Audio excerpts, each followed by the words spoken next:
আসসালামু আলাইকুম বন্ধুরা, কেমন আছেন? আমি আলহামদুলিল্লাহ ভালো আছি। আমি এখন রান্না করা দেখাবো কিভাবে গরু মাংস রান্না করে। আসলে আমি রান্না করতেছি, কিভাবে রান্না করতেছি সেটা বন্ধুরা দেখেন, সাথেই থাকেন।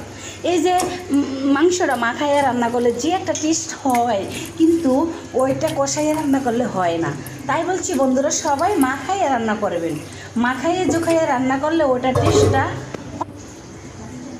তাই বলছি বন্ধুরা, সবাই এরকমের করে খাইবেন, কাঁচামরিচ ব্লেন্ডার করে তারপরে খাইবেন।